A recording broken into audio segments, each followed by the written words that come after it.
In this video, I'm going to show you how to arrange your beats to keep them dynamic, interesting, and cohesive.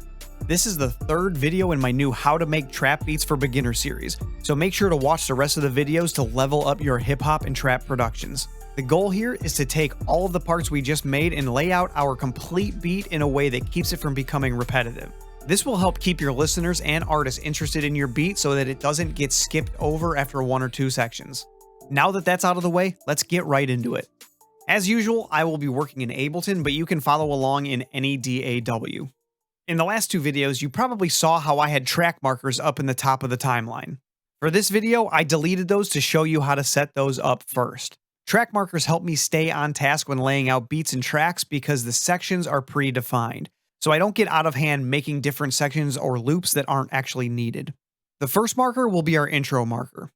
I like to start 8 or 16 bars in with my first marker. That way, if I decide to add anything at the beginning later on, I have room to work backwards. So I'm going to come to bar 16, right-click, and add locator. Then I'll name that intro. And as you can see here, it adds the marker right where I click, so I'm going to drag that right onto the grid. The next marker to place will be the hook. This helps grab the listener's attention by going directly into the most energetic part of the track, essentially hooking them in. Typically, you don't want a long intro, so let's place that only 8 bars after the intro marker.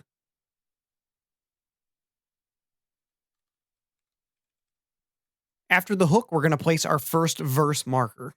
I'm going to count 16 bars and place that marker after the hook.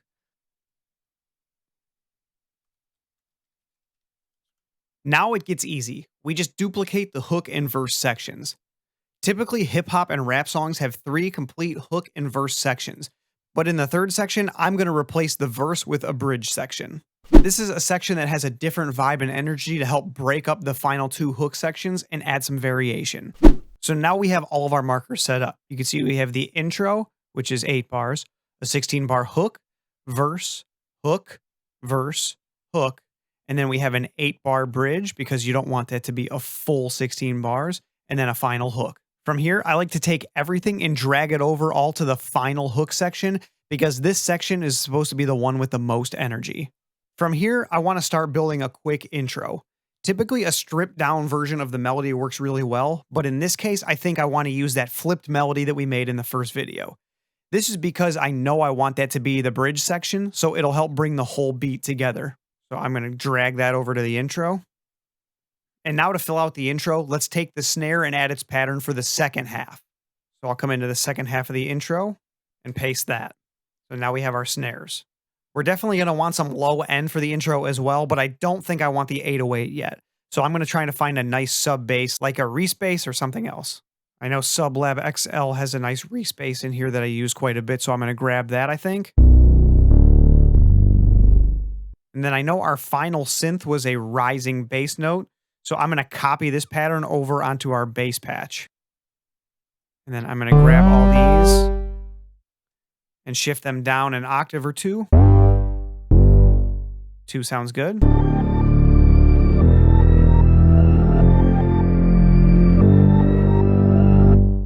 And then in this patch, I want to bring this low pass down a little bit more.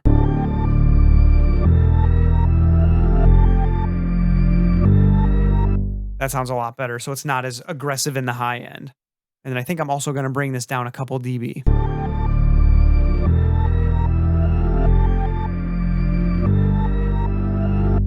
That's pretty good. Finally, I want to find a quick riser that adds some tension moving into the hook. I think this one sounds pretty good. And then because it's so stretched, I'm going to cut that in half to make it shorter. Now let's lay out the first verse. Here, I like to strip a lot of the elements away and then rework the drums a little bit. That way they have little less energy than the hook, making it feel bigger when it comes in. I think I want to use this first layer of the melody to start, so it's darker and a little more subtle. So let me copy that over. Then I'll just solo the rest of the melody and remove different elements to see what I like the most.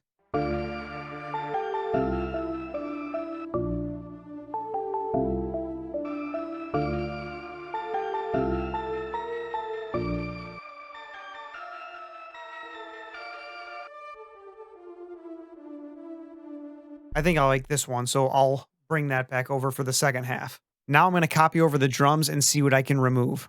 I typically don't like to have most of the hook elements in the verses, so I'm going to strip this down. So to start in the hi-hats, I'm going to remove all of the rolls. Quick way to do that is just to delete everything other than 4 bars, and then just duplicate that 4 bars all the way back across. I'll probably take out this open hat. I'll take out the accent snare. And then we're going to rework the kick drum and the 808 a little bit. So I'll remove that one. We want to make it a little less bouncy. And then we'll duplicate that over like that. And I think we're actually going to bring the kick in the second 8 bars. And then now we can duplicate that all across. And I'm going to strip this down a little bit to make it a little less aggressive.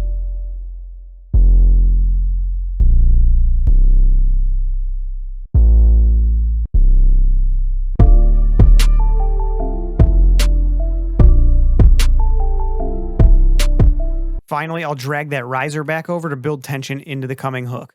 And now that the verse is done, let's copy that over to the other verse sections. Now it's time to start working on the hook sections. I like the first hook to have the least amount of energy and then build so that the last hook has the most amount of energy. I like to do this because 1, it keeps the track moving forward and building consistently, and 2, it gives the artist and or engineer multiple options to work with rather than just one hook. This increases the chance of people using your beats or keeping your listeners engaged. So I'm going to duplicate the other hook sections and start tweaking them a little bit.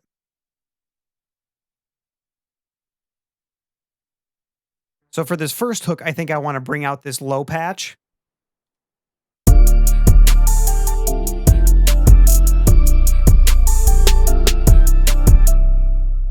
And then this middle patch. And then let's duplicate that whole section over. And then because in this first verse, we bring this patch back in, we're going to leave it and get rid of this bottom patch. Then we'll duplicate that section over. And our second hook is done. And then in our third and final hook, we're going to leave that bottom patch in. Duplicate that, and then duplicate this one. And the final part is the bridge. As I mentioned earlier, I wanted to use that flipped melody that we made in the first video, so I'm going to duplicate that over as well as the sub bass from the intro. Grab that, drag it over, and I'll grab the sub bass and drag that over. And then I'm also just going to add the snare back into here. Finally, if you want to, you can add an outro. So right at the end, you'll place a marker. And a quick outro is to copy the intro, and instead of building drum elements, we're going to take them away. Drag that over to the outro. So instead of ending with the snares, I'm going to drag them over, and we'll begin with them. And then I usually like the second half of my outro to just be the melody. And now that we have a completely arranged beat, I'll skim through it real fast so you can get an idea of the structure. So the intro is going to sound like this.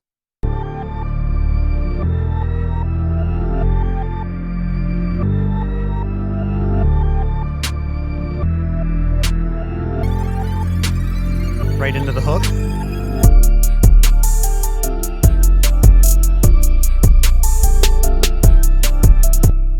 And then from the hook to the verse is going to sound like this.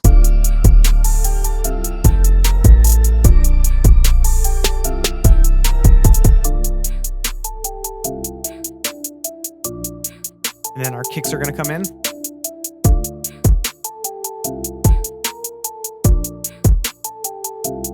And then our 808s.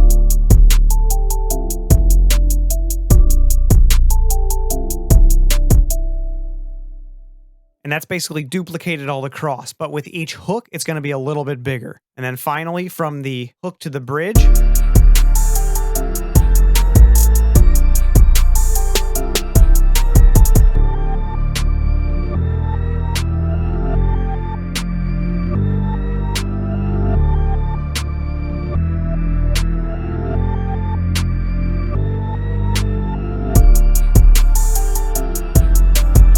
Goes into the final hook.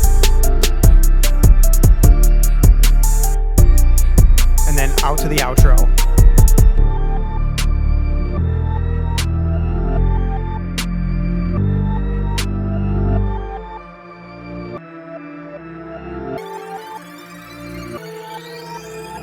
So we made our melody, laid out the drums, and arranged our beat. Now the only thing left to do is to mix and master it.